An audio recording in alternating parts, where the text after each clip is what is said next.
Okay, perfect. So we're back for another episode of Drenched in Drama, and today we're going to be talking about the dating game Killer and also the new Netflix movie directed by Anna Kendrick, starring Anna Kendrick, Woman of the Hour. Special guest Steven is back. Thank you for coming back, Steven. Hello. Recently, you and I both watched Woman of the Hour, which I watched first and was like, oh my God, it's so good. You have to watch it. And then, like the psychopaths that we are, you watched it while I was on the phone with you, Yeah. giving me Yes. your live reaction through the Yeah. whole movie. Yeah. Yeah. I feel like you were not as impressed with this movie as I was. Well, okay, first of all, I liked the movie a lot. Anna Kendrick. This was her directorial debut. She never directed anything before, not even her short films. I didn't expect anything. She had such a control over all aspects of this movie, and I think that it just shows so much promise that she could be like a major filmmaker. I don't know if like the dating game show that aspect is the place to anchor the story because as we're going to talk about, like we've looked into this guy Rodney Alcala. The dating game show Killer is what he's known as because he didn't really kill anyone off from the show. So just his history is so lengthy Mm-hmm. and really freaky. The movie could have done a lot more or could have been about something different. I get the movie that she was trying to make because she's highlighting the women and their experiences. And I think she does a great job with that, both in the story, but then also, I think visually and with like the way that these different storylines are connected through like different match cut. I don't know. So it was like a really well made movie. I just think that there's a different movie to be told about this guy. That's all. I agree. And like just watching it with zero context and not knowing anything about this guy, knowing nothing about the victims, I was like, okay, this is a great movie. I love Anna Kendrick. I love her message in the movie. But yeah, when I got online to do some research about this actual case and about Rodney Alcala, I was like, wow, that movie sucked. There's just so much there. I don't think the movie sucked. I think it was a bit of a missed opportunity in terms of telling this true story. That's a better way to put it. Anna Kendrick really honed in on just like the emotional stuff, what was going on in these people's heads during this. I watched the whole thing. It's 9 minutes. It's the 9 minutes of dating game. That's all it was. So she's really exploring like the inner turmoil, which is a valid approach, right? Like, so it's not like Hmm. a terrible movie. A lot of people are like, oh, this movie sucks. And it's like, no, this movie doesn't suck at all. I think that there's way more to be told. Like, I would be very interested in seeing a Ryan Murphy like American Crime Story or like Monster miniseries about this guy because like you're about to go into, it goes back years and years. Yeah, there was a lot left to the imagination. I mean, Rodney's known as the dating game killer, like we mentioned, and he was a smooth talking charmer who lured victims with his handsome looks and charisma. In 1978, he was a contestant on the popular TV show The Dating Game, where he charmed the bachelorette and won a date with her. And little did she know that she had just chosen a man responsible for at least five murders at that time. Now we're learning, it's actually probably so many more. He was an American serial killer and convicted sex offender who was sentenced to death in California for five murders committed between 1977 and 1979. He also pled guilty and received a sentence of 25 years to life for two further murders that he committed in New York and was also indicted for a murder in Wyoming, although the charges filed there were dropped. And while he has been conclusively linked to eight murders, the true number of the victims remains unknown, and police think that it could be as high as 130. 130, Stephen. What?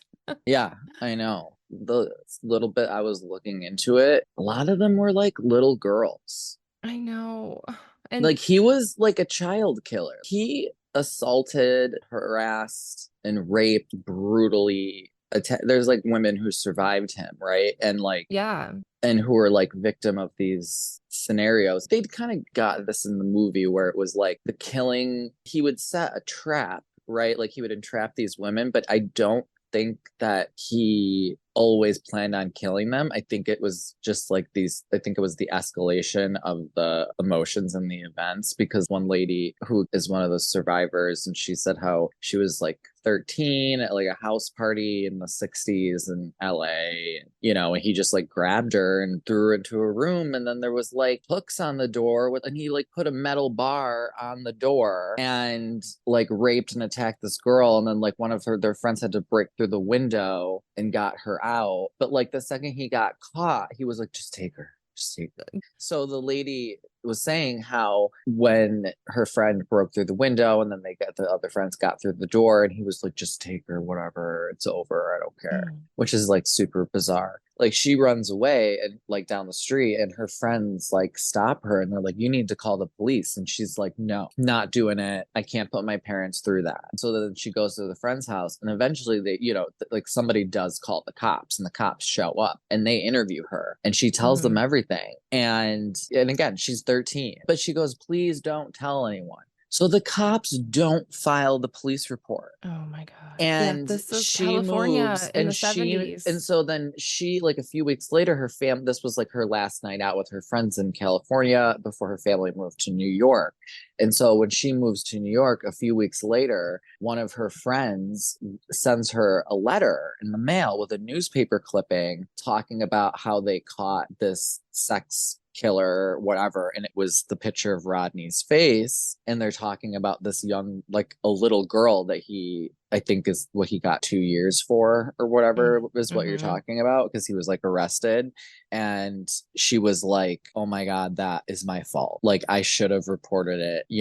Yeah, the fact that we're so lenient on violent criminals and that America literally does not care about women and children, it just sets up this dichotomy for victims to blame themselves. And the reality is, victims don't feel comfortable coming forward because they're not believed. Even if they are believed and go to court, these men receive little to no sentencing, It's terrifying. Rodney had compiled a collection of more than 1,000 photographs of women, teenage girls, and boys, many in sexually explicit poses. And in 2016, he was charged with the 1977 murder of a woman identified in one of his photos. He's known to have assaulted one other photographic subject that they know of, and police have suspected that others could be rape or murder victims as well. So they are actually still looking for people to identify some of the people in these pictures. And when I was in California living on the streets, there was a guy who came up to me and approached me and wanted to photograph me. And I was like, sure, Sure. Yeah, of course. That's why not? Cassandra, right? Why not? I had never heard of like serial killers or anything like that even. I li- I had lived in a bubble. I mean, I did grow up watching Lifetime, but it all felt very esoteric to me. I never knew anybody that was actually affected by true crime. I didn't see what the issue was. I still have the photographs that the guy took. He was a photographer then, thank God. Looking at the photos, I don't know that he was a professional photographer, and the guy, the shaman that I was dating at the time, intervened and was like, "That guy's creepy. We're like going somewhere else because I think he's stalking you." So, yeah, like Oh, luckily I was traveling. I dating a mean, shaman. yeah, I hate to give it up to a guy, but like luckily I had a guy with me who had some common sense. Yeah, this guy just had so many victims because he's going after, unsuspecting, vulnerable women. Children and boys, because I was Hmm. confused in the show. There's like, or in the movie, there's the scene in the bathroom and like with the guy, and it's kind of like he's like wanting to photograph him or whatever. And it's weird. And Hmm. you're like, it doesn't go anywhere. And it gives these like gay undertones. And I'm just like, it just was really off with the rest Yeah. of the movie. movie because like if this is so much about like the woman's experience with a man like this. It's like you and I talk about a lot. It's not about whether it's a No, girl or a man. It's literally just the power. of course. Why I don't like that they muddied the water by making it into like this woman's empowerment message through the movie when it's like, but he had boy victims. What are you doing? You're like rewriting history. Like what? Yeah, and they also made him not charismatic, like this big loser. And when you see the episode of the dating game, he's like I mean, he's not Yeah, attractive, but for like he's 1968 or charismatic. whatever the fuck year this thing aired, he's got like the feathered hair and muscular and kind of Yeah. got like a Fred from Scooby-Doo, And suit on. They made him look like Michael Myers from the Rob Zombie Halloween movies. And I'm just like, yeah. and that was like, even in his answers, he's like joking and laughing and funny. Also, I just want to say the other guys on the episode were like in their 50s. It was very awkward. And then also in the episode, she's like, I'm a drama teacher for children. She's like, let's role play. I'm going to have you back in my classroom for some naughty after hours teaching. What do you have to say about that? It was so fucking No, weird. It she was asked so him to unhinged. she literally asked him to pretend to be a creepy old man and do an impression of a creepy old man. And then she What? asked another guy to be a virginal, like innocent girl or something. It was so Ugh. unhinged. I don't As even know. Dr. Drew once said, the 70s were a really, really bad time.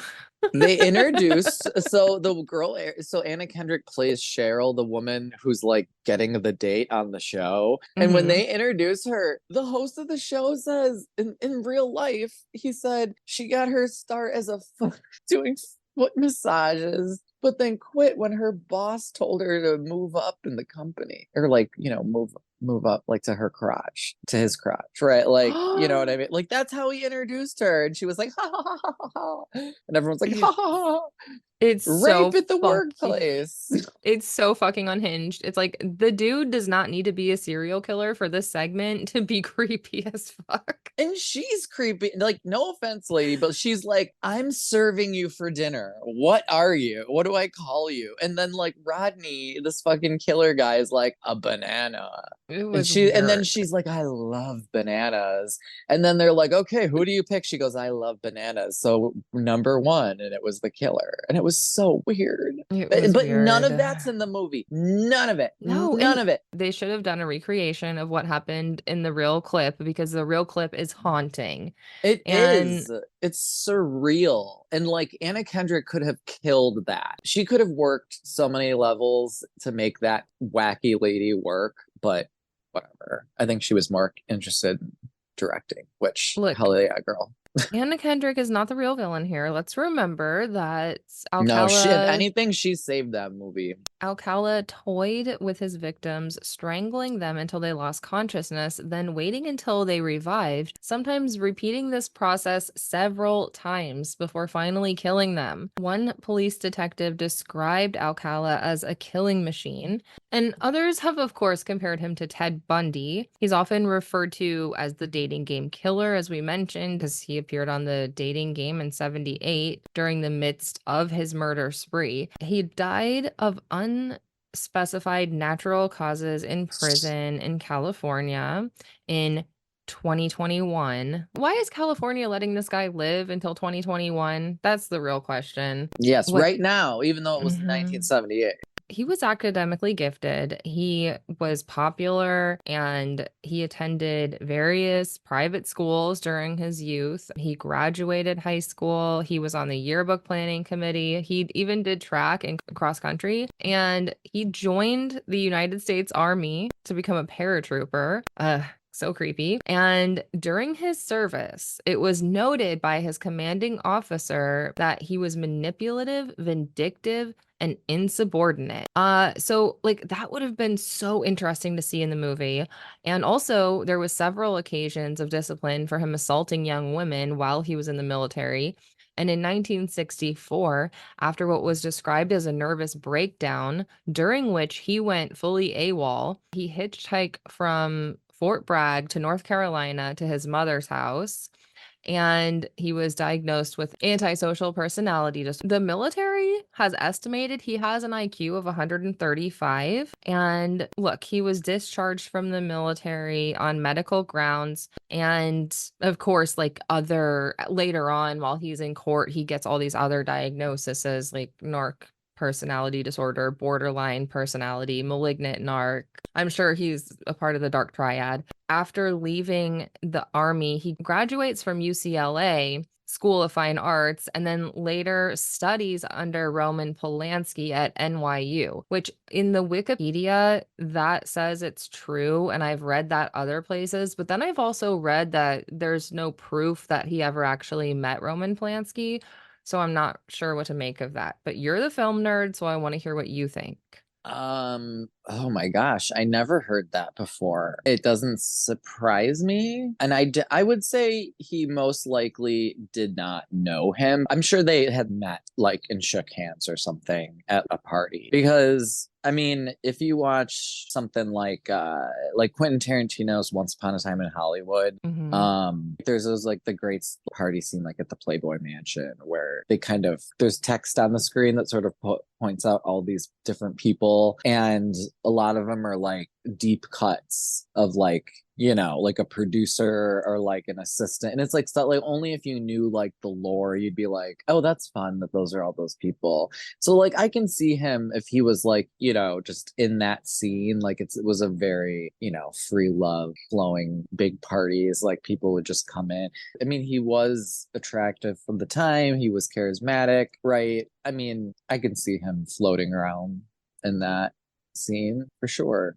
Yeah, it's definitely a bizarre connection, right? And even in the movie, there was going to be a scene where Andrew Kendrick's character confronts him about Roman Polanski's like sexual abuse charges, and he flips out and gets aggressive, but they cut it. So Why would that have even been in the what? they cut it. So I mean, for probably for the best. Why would But she even know about that? right. Yeah, I didn't track IMDb, so we don't, this is like whoever the aliens are who write the IMDb trivia who are fucking with us for the last 20 years. Fuck you.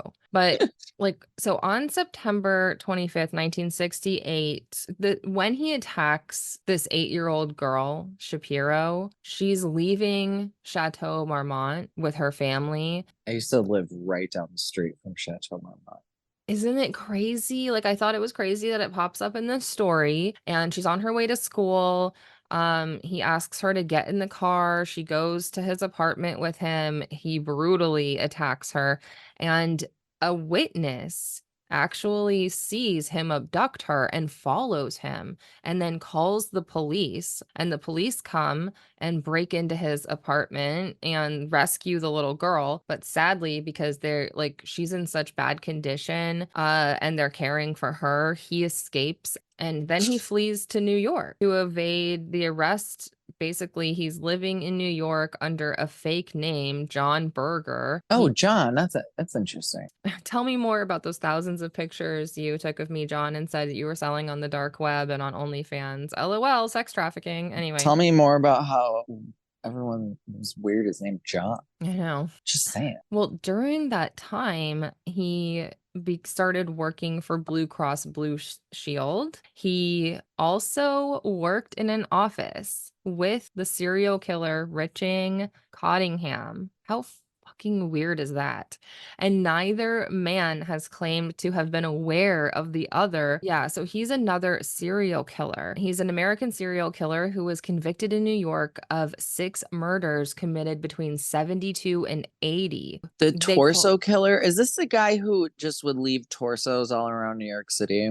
Yes, he was also named the Times Square Ripper. I don't know if people remember that, but isn't it how bizarre that they both are working in the same office alongside of each other, both psychotic serial killers. And the fact that the movie doesn't include even just a one-off scene about this, I find disappointing.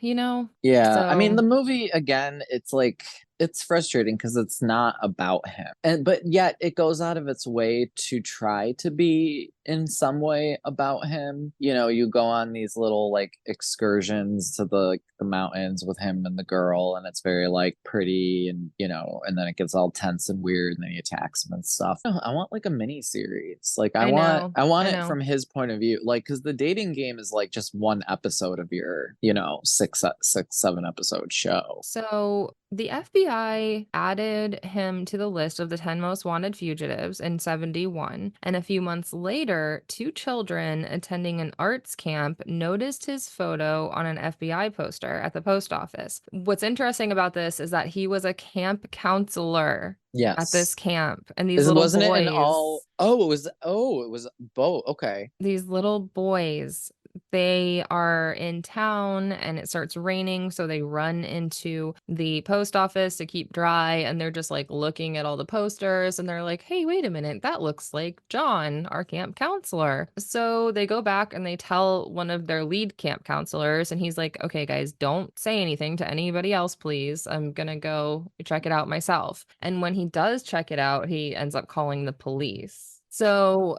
Crazy. he was arrested and extradited to California. By then, one of the girls that they could hold him responsible for was not allowed to testify. Her family had moved her to Mexico. They wanted nothing to do with this, which is totally understandable. And the authorities were unwilling to charge him with rape and attempted murder without their primary witness. And he was just convicted of child molestation. That's it. And sentenced to 3 years. Because, you know, molesting a child should only get you 3 years in jail in California. Alcala was paroled in 1974 after 17 months, less than 2 months after his release. He was rearrested for assaulting a 13-year-old girl identified in court records as Julie J., who had accepted what she thought would be a ride to school. Alcala again paroled in 76 after serving 2 years.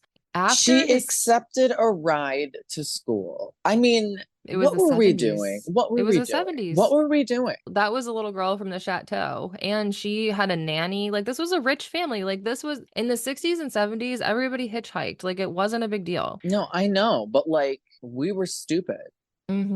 After his second release in 1977, his Los Angeles parole officer took the very unusual step of permitting a repeat offender and a known flight risk to travel to New York City. And the NYPD cold case investigators now believe that a week after returning to Manhattan, he killed Ellen Jane Hover, 23-year-old daughter of a nightclub owner, Herman Hover, and goddaughter of Dean Martin and Sammy Davis Jr. That could have been a great scene in your movie.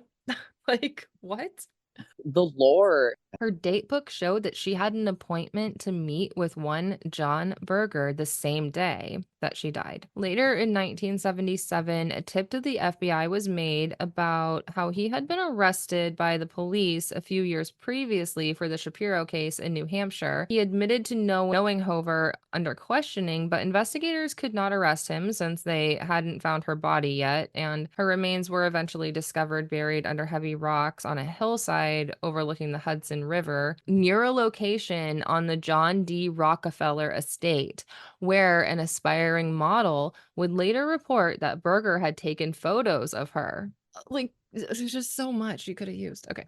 Listen to this, Stephen. In 1978, he worked briefly at the Los Angeles Times as a typesetter and was interviewed by members of the Hillside Strangler Task Force as a part of their investigation of known sex offenders. Although he was ruled out as the strangler, he was arrested and served a brief sentence for marijuana possession. And Okay. Oh, good. Oh, good. priorities, right? Thank God. During during this period, he convinced hundreds of young men and women that he was a professional fashion photographer and took pictures of them for his portfolio. A Times co-worker later recalled that he shared his photos with workmates. She said, I thought it was weird, but I was young. I didn't know anything.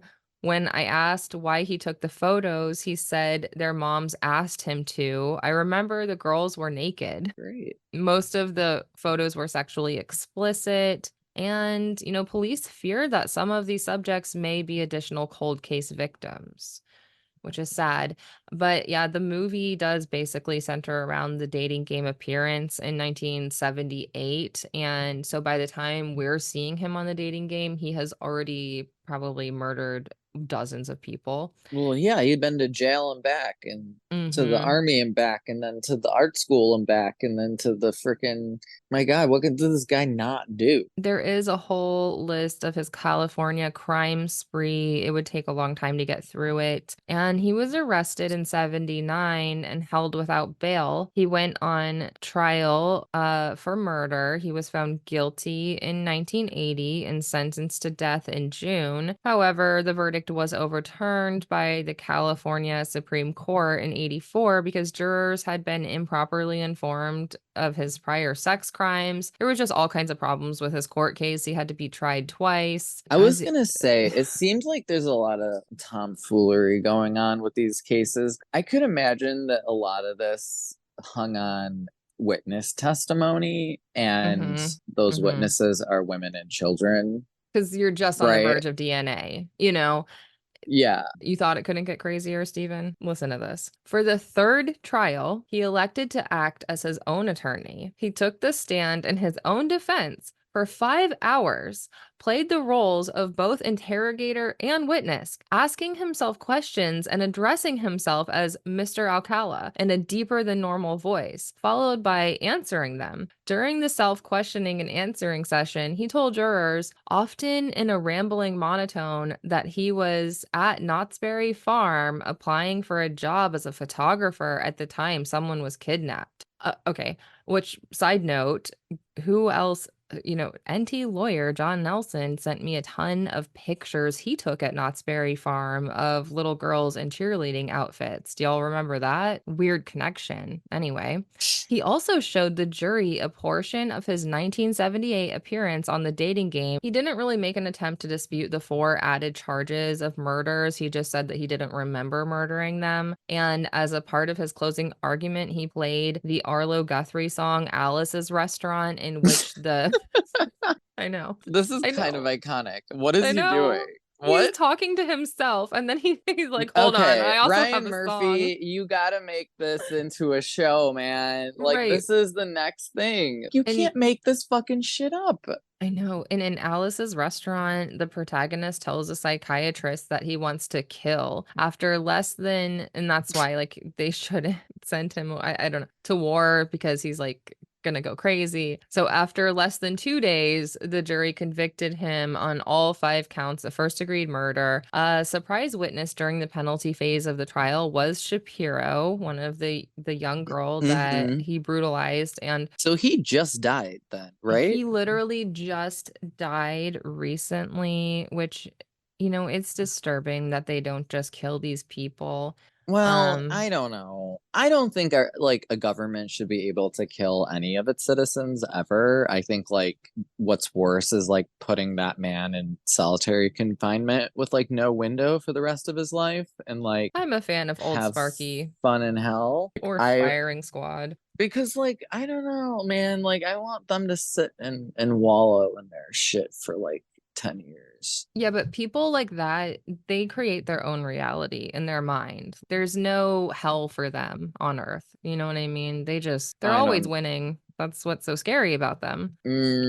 not when somebody's in solitary confinement for like 24 hours a day every day. I don't know. Well, That breaks anybody. I'm maybe just it's saying. just the Florida in me, but I think this guy deserved the death penalty more than Eileen Wuornos. Like, are you kidding me? Oh, well, fucking obviously. So, but yeah, he So died he of natural causes on July 24th, 2021 at a hospital in Kings County. I mean, while veterans die on the streets, but this serial killer gets the King's treatment right up till the end, right? Yeah, real nice, hmm California. Real nice. So, we both watched the movie. Like I told you, I thought that the actual events of the crimes in this guy's story are so much more interesting than the movie, even though I like that the movie does have this kind of like sassy messaging and the directing is really good. And I love Anna Kendrick. But I do feel disappointed now knowing more details and like how much more they could have done with it, right? Yeah, it would be a lot for a movie. Like you're saying, yeah, like I think it Like could I be a mini series. like this, yeah, this has to be a mini series if you're going to tell the stories. Like I gave it 3 out of 5. Like it's not Okay. great, it's not terrible, it's just fine, it's good, watch it, there's nothing bad. It just could Well, have been more. It didn't fulfill the potential that was there to for the story to be told on screen. But I also think that it was an independent film, medium effort. The way that they decided to tell the story wasn't the most impactful way to tell the story. no, it was kind of like the Anna Kendrick show. And it's like, okay, well, I want to read you one really bad review and then one really good review before we close out the episode. From where? These are from IMDb. This person's title is Slow, Repetitious, Droll, Inaccurate. Come on, Netflix. You know this is a true crime story. A true crime story. You made a boatload of money off of your subscribers this year. You couldn't afford to be accurate.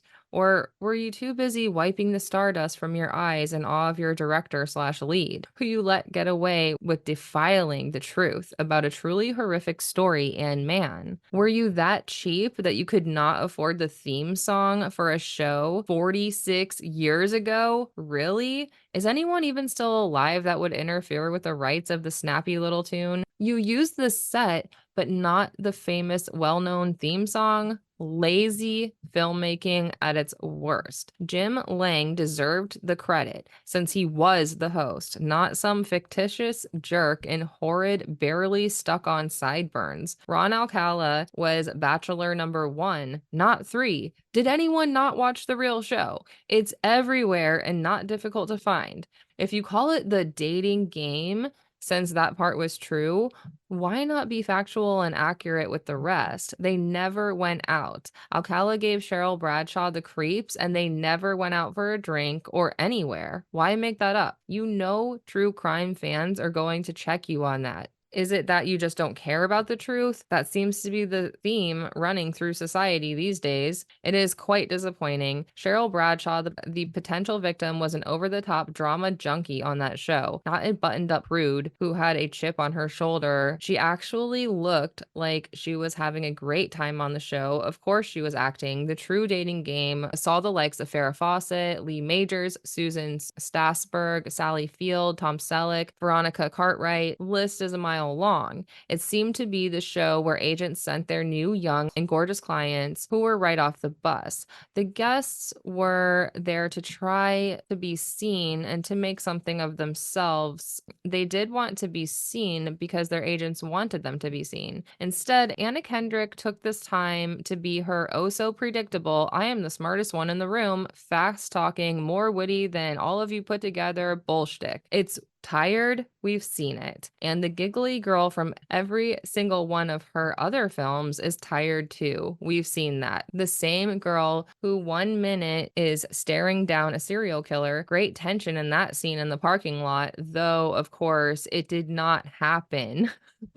The facts alone were dramatic enough. Go with that. Nothing else needed to be added. If this had been a real person who felt that Cheryl's life was in that much danger, run on stage, make a scene. That would have added tension and conflict. Instead, she has no emotion until she walks out of the hall and bangs on the window in the police station after she has left the detective she had just been sitting and talking with. How is this good directing? This is horrendous directing. And we know it's your first time directing, but look at the scene. See where it could be better and make it better. I am exhausted by the That's called the medi screenwriter, by the way. He's telling that's what a screenwriter does. I am exhausted by the mediocrity that Netflix finds acceptable. Ever since COVID, good storytelling, fine-tuned directing, and captivating an audience have all but disappeared. We can do better. Audiences, please stop accepting half-baked.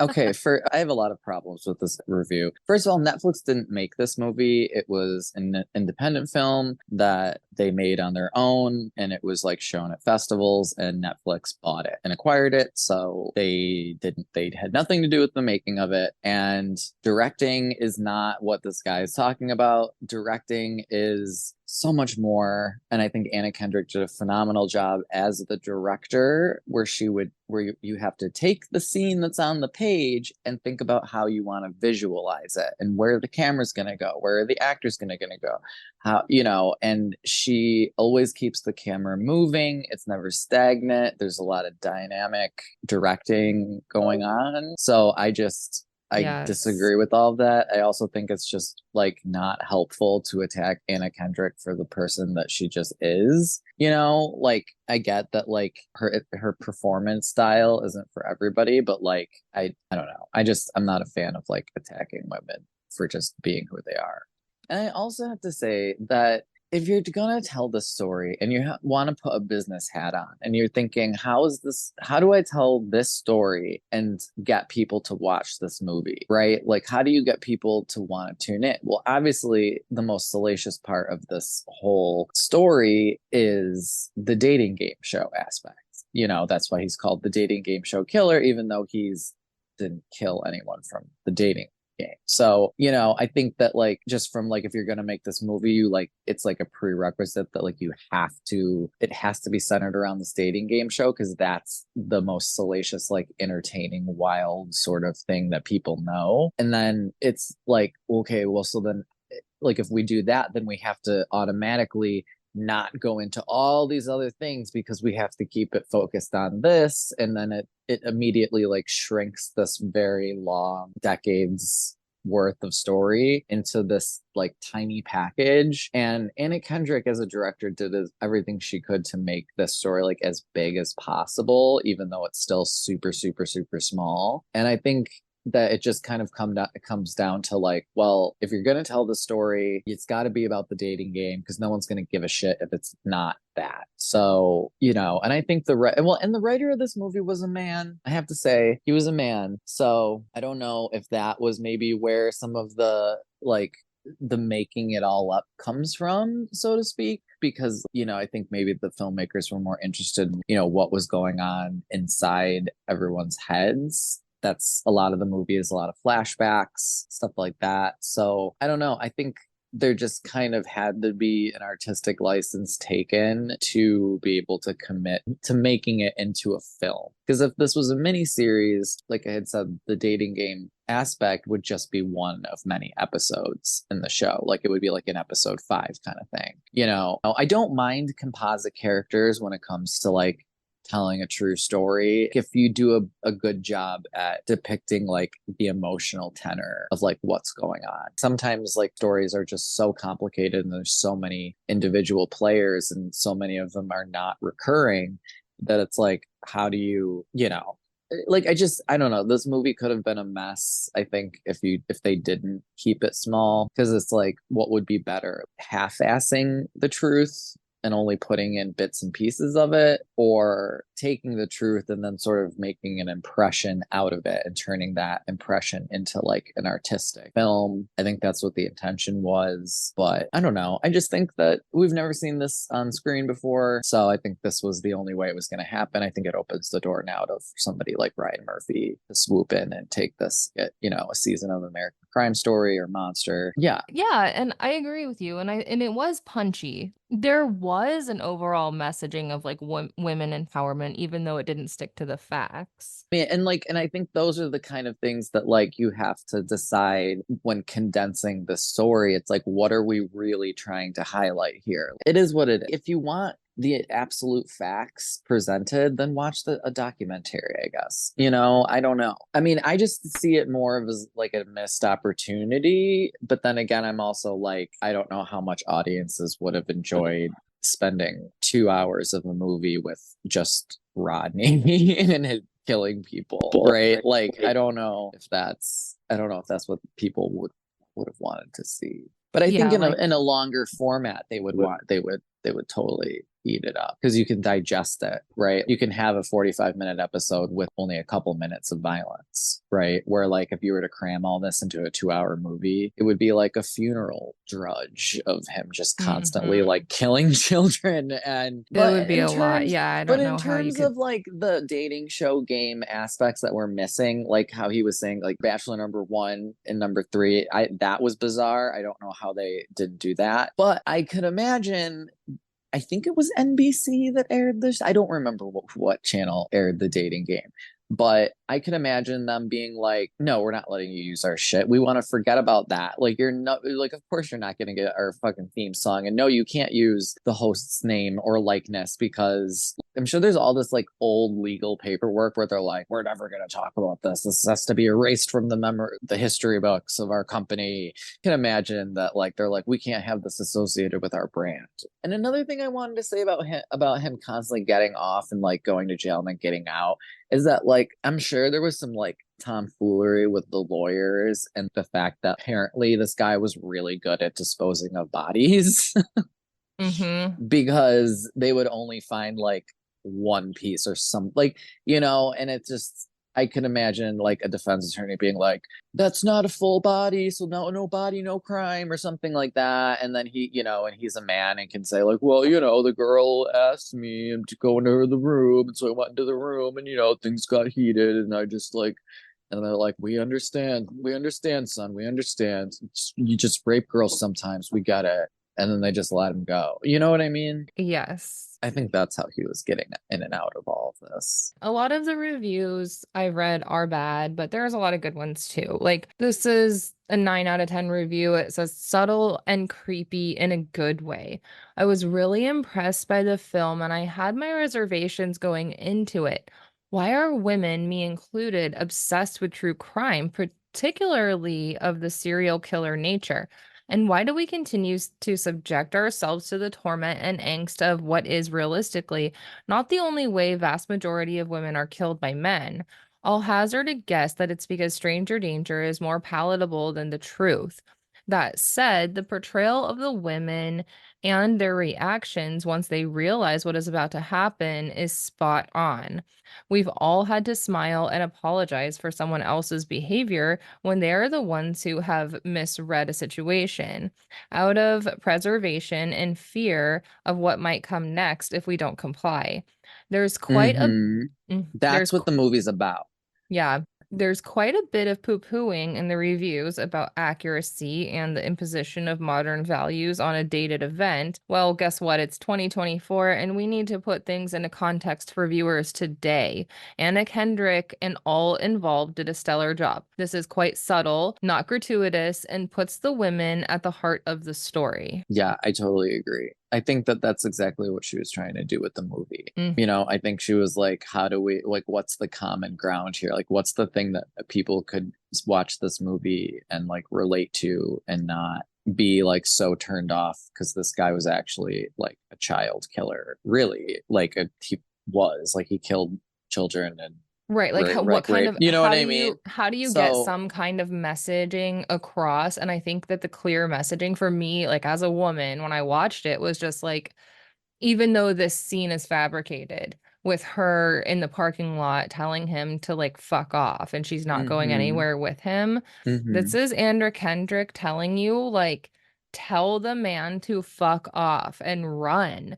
Don't, be polite. Don't be nice for the sake of their feelings because literally anybody, even the guy that you just want to date with, could be a serial killer. Yeah. And I mean, people, who aren't great at like reading that stuff, aka like psychopaths, like this guy, will take that as permission. It is such a cultural thing in the South, anyways. And I'm sure everywhere that women are just conditioned to, interact with men, even if it's uncomfortable and you don't want to, you're being polite. And that is Mm-hmm. such a dangerous and horrifying thing that we really need to stop normalizing. And I love that this movie takes a step towards saying that, yeah, that's not normal and it's not safe and it's okay for you to be a bitch.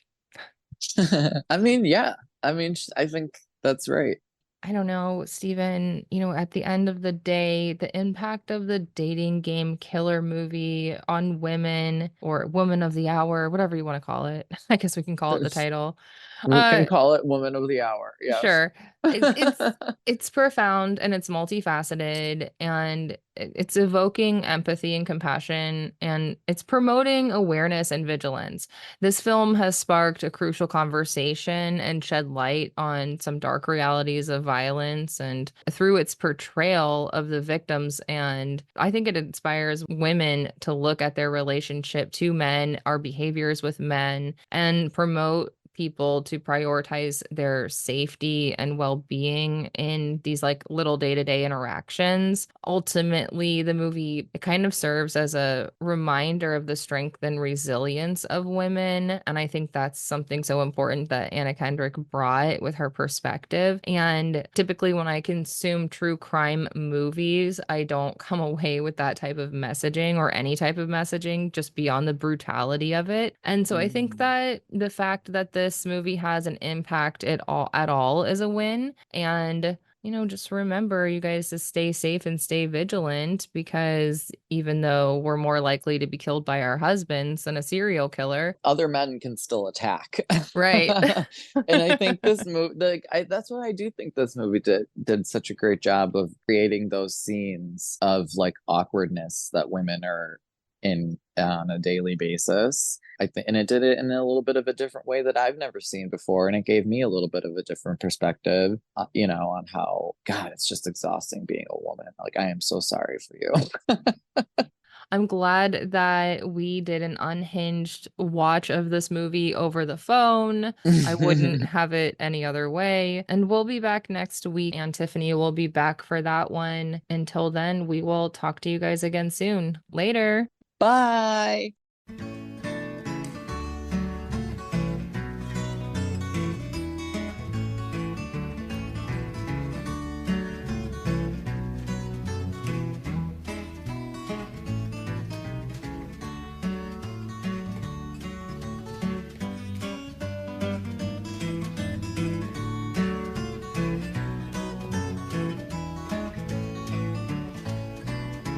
This song is called Alice's Restaurant. It's about Alice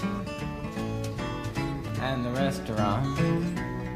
But Alice's Restaurant is not the name of the restaurant, that's just the name of the song. And that's why I call the song Alice's Restaurant.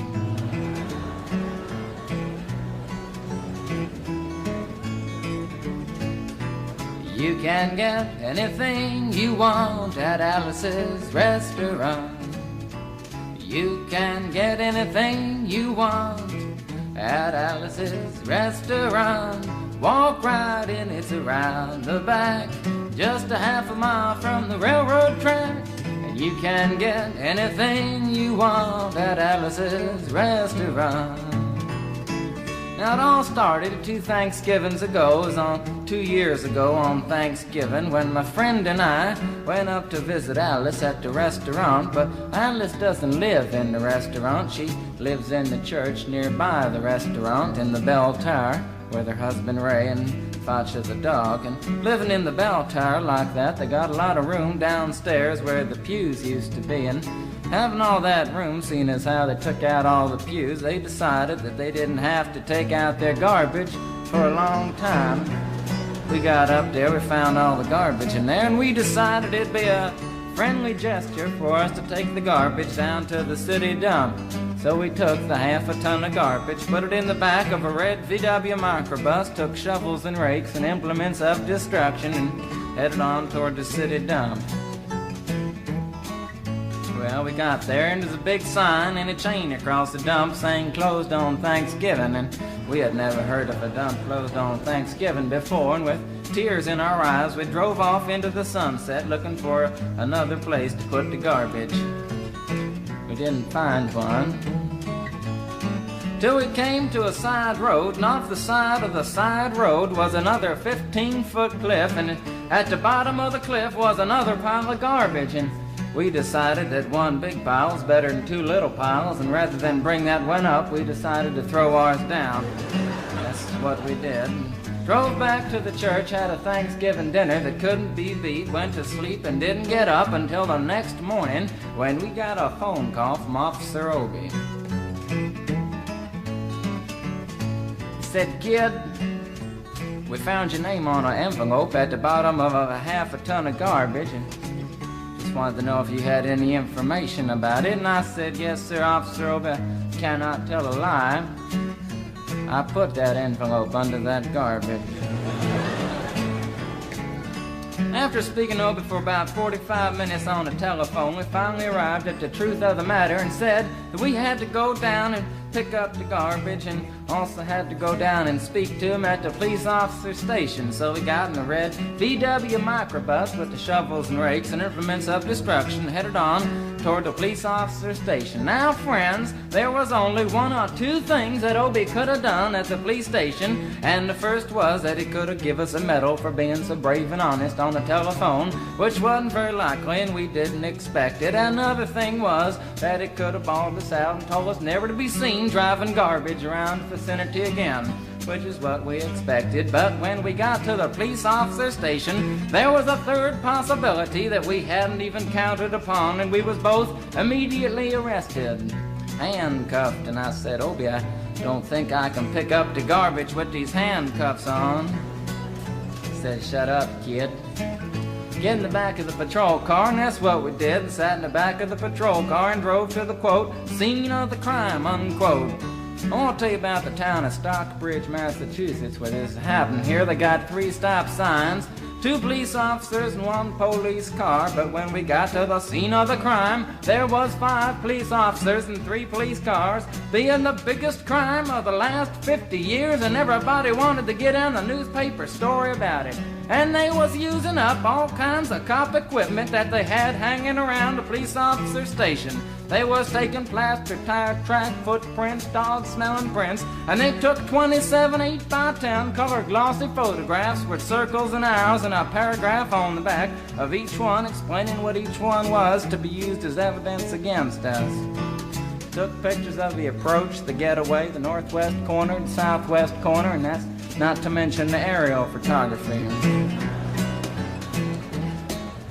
After the ordeal, we went back to the jail. Obie said he was going to put us in the cell. Said, "Kid, I'm going to put you in the cell. I want your wallet and your belt." And I said, "Obie, I can understand you want my wallet so I don't have any money to spend in the cell, but what do you want my belt for?" And it said, "Kid, we don't want any hangings." I said, "Obie, did you think I was going to hang myself for littering?" Obie said he was making sure, and friends Obie was, because he took out the toilet seat so I couldn't hit myself over the head and drown. And he took out the toilet paper so I couldn't bend the bars, roll the toilet paper out the window, slide down the roll, and have an escape. Obie was making sure, and it was about 4 or 5 hours later that Alice, remember Alice? It's a song about Alice. Alice came by and with a few nasty words to Obie on the side, bailed us out of jail. We went back to the church, had another Thanksgiving dinner that couldn't be beat, and didn't get up until the next morning when we all had to go to court. We walked in, sat down. Obie came in with the 27 8x10 colored glossy pictures with the circles and arrows and a paragraph on the back each one. Sat down. Man came in, said, "All rise." We all stood up, and Obie stood up with the 27 8x10 colored glossy pictures, and the judge walked in, sat down with the seeing-eye dog, and he sat down. We sat down. Obie looked at the seeing-eye dog. Then the 27 8x10 colored glossy pictures with the circles and arrows and a paragraph on the back of each one, and looked at the seeing-eye dog. And then the 27 8x10 colored glossy pictures with the circles and arrows and a paragraph on the back of each one, and began to cry, because Obie came to the realization that it was a typical case of American blind justice and there wasn't nothing he could do about it. And the judge wasn't going to look at the 27 8x10 colored glossy pictures with the circles and arrows and a paragraph on the back of each one explaining what each one was to be used as evidence against us. And we was fined $50 and had to pick up the garbage in the snow, but that's not what I came to tell you about. Came to talk about the draft. got a building down New York City. It's called Whitehall Street, where you walk in and you get injected, inspected, detected, infected, neglected, and selected. I went down to get my physical examination one day, and I walked in, I sat down, got good and drunk the night before, so I looked and felt my best when I went in that morning. Because I wanted to look like the all-American kid from New York City. Man, I wanted to feel like I wanted to be the all-American kid from New York. And I walked in, sat down, I was hung down, brung down, hung up, and all kinds of mean, nasty, ugly things. And I walked in, I sat down, they gave me a piece of paper, said, "Kid, see the psychiatrist, room 604. And I went up there, I said, "Shrink, I want to kill." I want to kill. I want to see blood and gore and guts and veins in my teeth. Eat dead, burnt bodies. I mean, kill. Kill. And I started jumping up and down, yelling, "Kill! And it started jumping up and down with me, and we was both jumping up and down, yelling, "Kill! And the sergeant came over, pinned the medal on me, set me down the hall, said, "You're our boy." And you feel too good about it. Proceeded on down the hall, getting more injections, inspections, detections, neglections, and all kinds of stuff that they was doing to me at the thing there. And I was there for 2 hours, 3 hours, 4 hours. I was there for a long time, going through all kinds of mean, nasty, ugly things, and I was just having a tough time there. And they was inspecting, injecting every single part of me, and they wasn't leaving no part untouched. Proceeded through, and when I finally came to see the very last man, I walked in, sat down after a whole big thing there, and I walked up and said, "What do you want?" He said, "Kid, we only got one question. Have you ever been arrested?" And I proceeded to tell him the story of Alice's Restaurant Massacre with full orchestration and 5-part harmony and stuff like that, and then all the phenomena stopped me right there and said, "Kid, did you ever go to court?" I proceeded to tell him the story of the 27 8x10 colored glossy pictures with the circles and arrows and a paragraph on the back of each one. It stopped me right there and said, "Kid, I want you to go over and sit down on that bench that says Group W. Now, kid."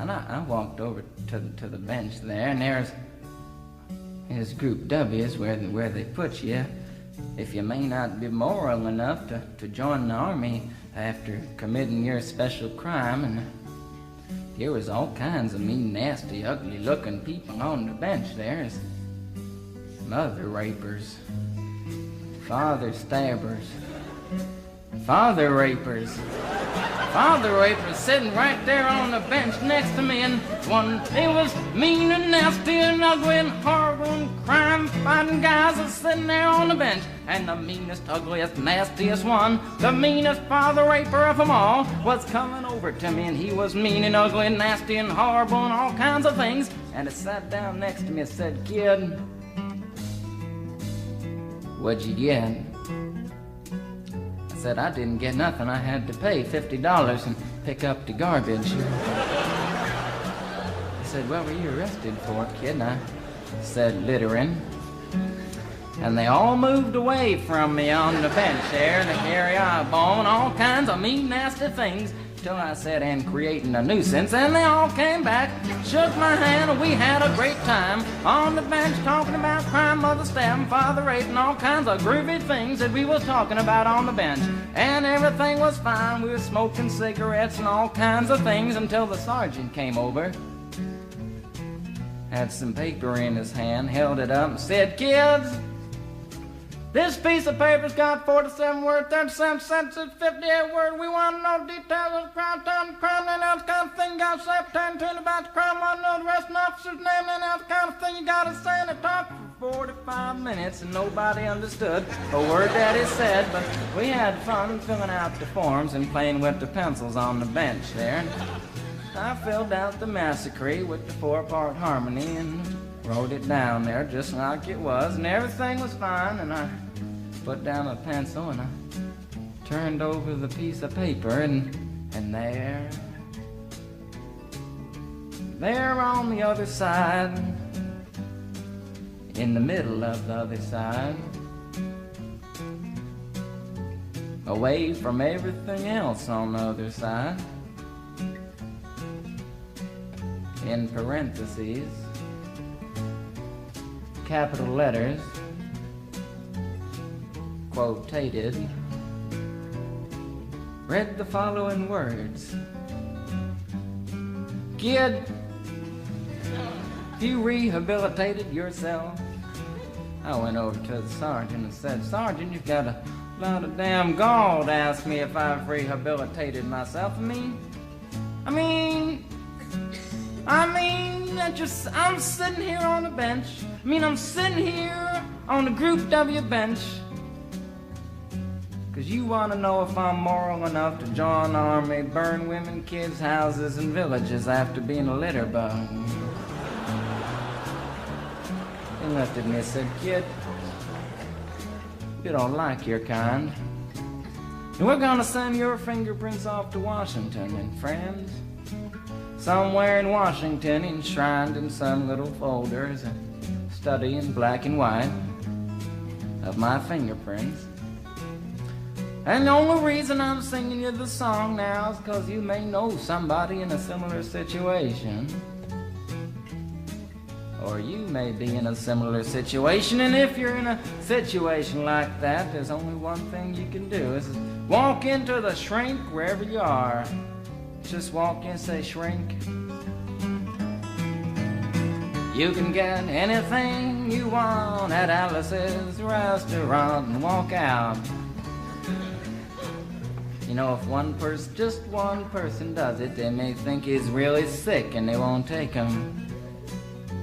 And if two people do it in harmony, they think they're both faggots and they won't take either of them.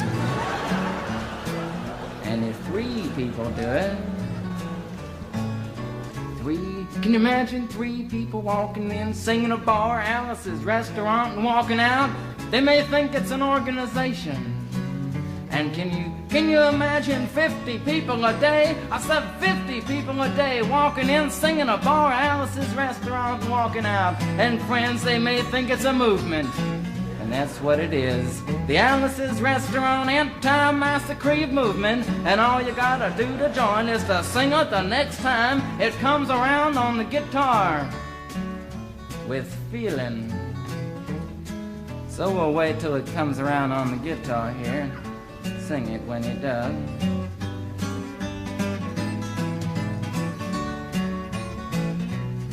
Here it comes.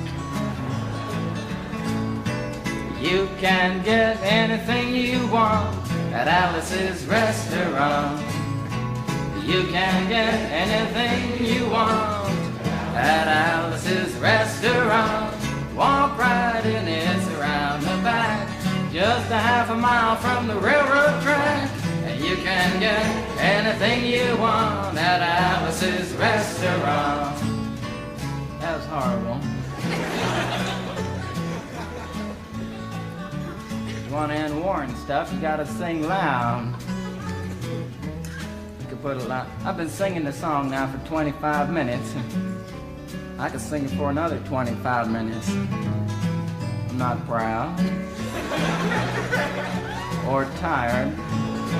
So we'll wait till it comes around again, and this time with 4-part harmony and feeling. We're just waiting for it to come around is what we're doing.